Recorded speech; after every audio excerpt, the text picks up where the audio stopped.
We are going to be talking about deaf and hearing impairments. I'm going to start off with giving you the definitions of deaf and hearing impairments because they do differ a little bit.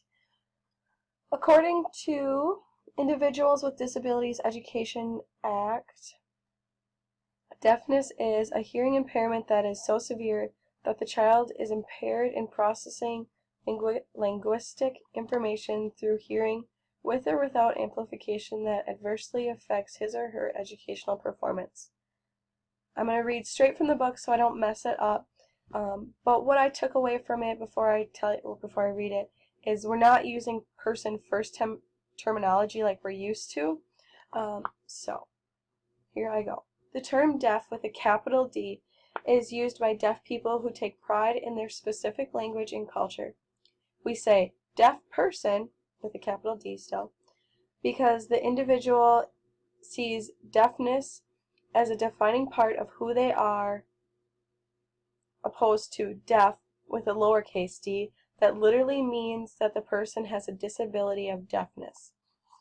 So down here I have capital D for the one that they prefer, and it shows that they have culture and what they go through in their communication system, and rather than the lowercase d deaf, which just shows that the person has a deafness disability. So they prefer the pride in what they have to go through, or what they go through in their communication system. Hearing impairment, also from idea, harm to hearing, whether permanent or fluctuating, that adversely affects a child's educational performance, but that is included under the definition of deafness. So they still have some hearing, but it's not a total loss, and they still have a decimal loss in their hearing.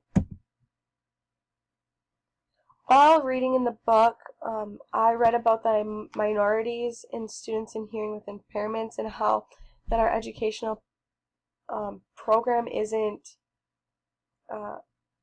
historically it isn't benefiting these students. So I just think one thing to take forward is use inclusion in your classrooms and integrate all your students and their disabilities, and make all your students a good learning environment for all students. So when you have permanent hearing loss, it can cause other delays in their developmental process, such as expression, speech.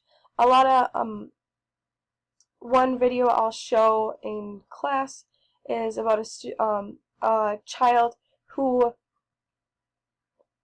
her parents found out she was deaf because she wasn't learning to speak.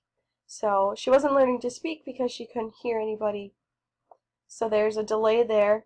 A delay in play. Students are, and the next one is social skills. They're not playing with other students. And lastly, motor development. The degree, there's a different characteristics in hearing loss. So the degree of an individual's deafness is determined by the level of decimal loss and the individual's ability to perceive conversations. So starting at the top, the mild hearing loss is where the student can hear the most and has the least decimal loss in hearing. Then it goes to moderate hearing loss, severe hearing loss, profound hearing loss, and then total hearing loss, where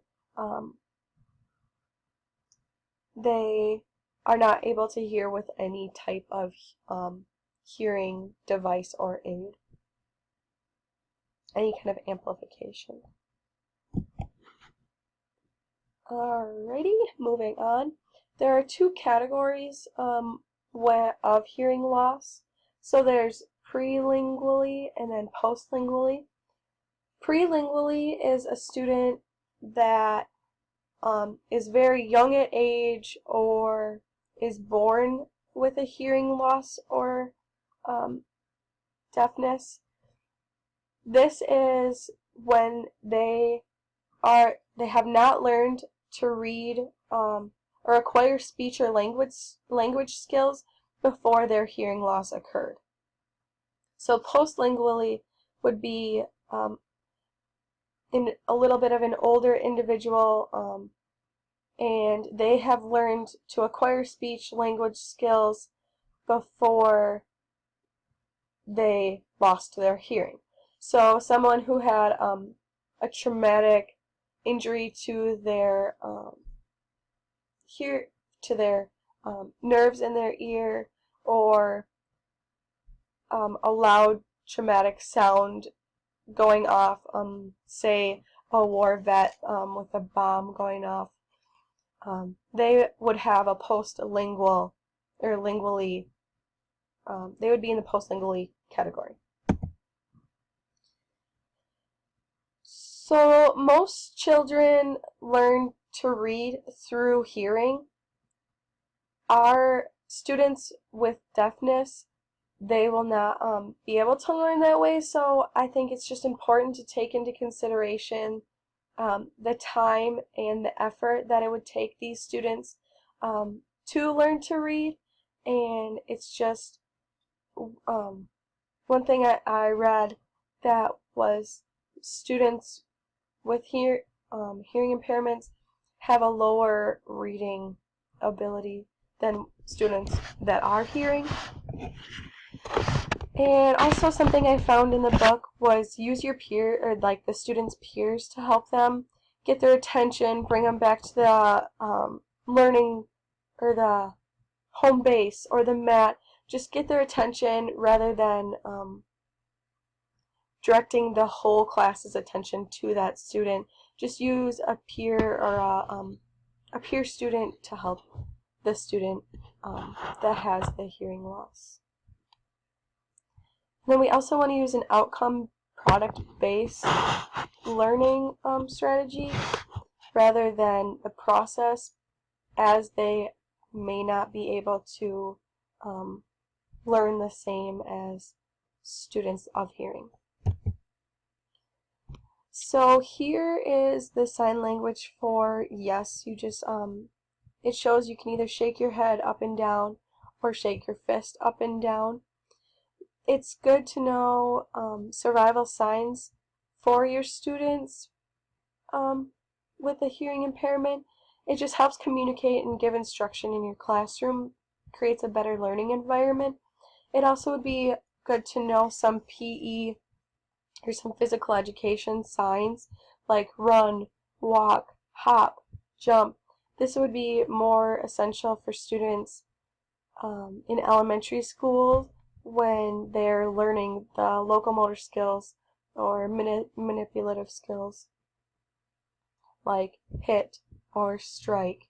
Would be some good signs to know and help your students. Alright, we're going to talk more in class, so sorry there's lots of reading. I can't find my mouse to click.